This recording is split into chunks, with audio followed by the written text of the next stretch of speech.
रामपाल पटेरिया है। मैं ग्राम सनौरा निवासी हूँ, जिला दतिया, मध्य प्रदेश।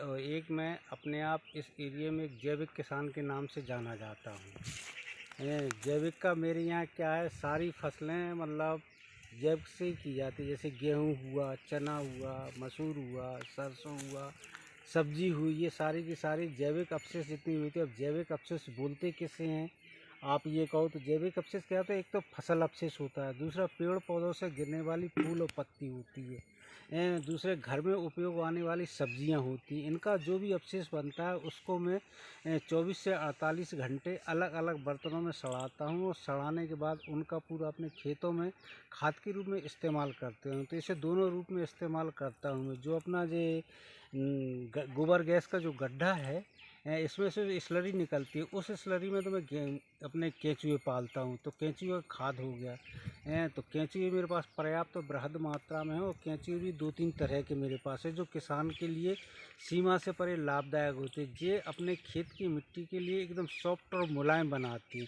जिससे कि अपन को हर तीसरे साल गहरी जुताई नहीं करना पड़ती। यदि खेत में केंचुए होंगे तो अपने आप ही वो ज़मीन को पोला रखेंगे, पानी को सोखने की मात्रा को बढ़ा कर देते हैं, और फसल के उपजा में दुगने और तिगने रूप में वृद्धि रहती है। जो बाल अपनी कम से कम 10-15 दाने की होती है, वो मेरे यहाँ के गेहूं की बाल में दाने कम से कम 35 से 40 और 50 तक के दाने निकलते हैं। इतनी लंबी तो बाल होती है। और क्या है, उस पारब्रह्म परमात्मा ने अपने आप हर फसल में, हर बीज में 3 तरह का वो क्या है, किसान के लिए जो खेती करता है उसके लिए तो फल बनाया गया है। जैसे गेहूँ हुआ, चना हुआ, सरसों हुआ, और पशु के लिए क्या है, बीज का साइज स्तर बनाया गया है। जो मतलब फसल अपशिष्ट डंठल वगैरह होते हैं, ये पशुओं के लिए बनाए गए। और ज़मीन में पोषकता बढ़ाने के लिए, पोषकता को बरकरार करने के लिए जो फसल अपन काटते हैं, तो जो रूट्स कम से कम 1 बरस का अपन छोड़ देते हैं या 4 अंगुल का छोड़ते हैं, वो ज़मीन की उपजाऊ क्षमता को बढ़ाता है। तो ये जैविक के कुछ प्रमुख गुण होते हैं। इसके लिए किसान को सावधानियाँ क्या बरतना पड़ती हैं कि हमेशा मतलब यदि जैविक का इस्तेमाल जो अपन करते हैं, तो वो हमेशा कब इस्तेमाल करते हैं, जैसे जिस समय खेत में नमी हो, हवा में ठंडापन हो। ये नहीं कि उगते ये सूरज में या हार्ड धूप पड़ रहे हो, आप गए हो जाके अपन ने खाद का स्प्रे कर दिए, ये आपका किसी भी काम का नहीं रहता। ये हमेशा या तो शाम के टाइम करो या रात के टाइम करो।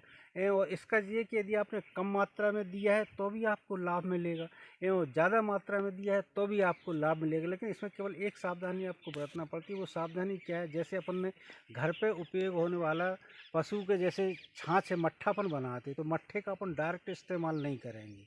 इसको कम से कम 2-3 दिन सड़ाने के बाद और फिर पानी में मिला करके 1/10 के रेशो से या 12 के रेशो से, अपने जैसे 1 किलो अपने मट्ठा ली थी और 10 किलो पानी लेंगे, मिला करके इसका स्प्रे करेंगे, तो फसल को बराबर वृद्धि मिलेगी, ज़मीन में मुलायमता आएगी, और उसमें स्वाद पूर्ण रूप से पौष्टिकता के तत्व पूरे उसमें विद्यमान रहते हैं। तो प्रोत्साहित किया, और शासन की तरफ से मुझे कई ऐसा, जैसे अपने सोलर पंप हुआ, आसवन संयंत्र हुआ, तो ये मुझे सुविधाएं मिली, और मेरे अलावा कई मेरे साथियों को और किसान भाइयों को मिली। तो मैं ये चाहता हूँ कि मैं किसानों को इस तरह से सहायता मिलती रहे और किसानों की योजना चलती रहे। और मैं इन कामों के लिए अपने नरेंद्र सिंह तोमर हुए और वर्तमान में जो भी है, सबों के लिए बहुत बहुत धन्यवाद, उनका एहसानमंद, और कृषि विभाग का सबसे ज़्यादा एहसानमंद हूँ मैं।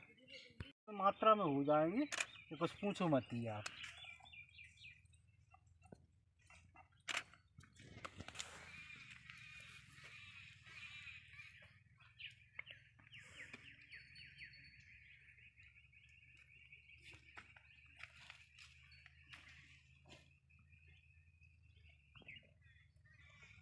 तो ऐसे निकाल लेना, तो ये तो निकाल लेना। मैंने तो देखा था ना। मेरा तो वैसे बेर की वो लगी थी।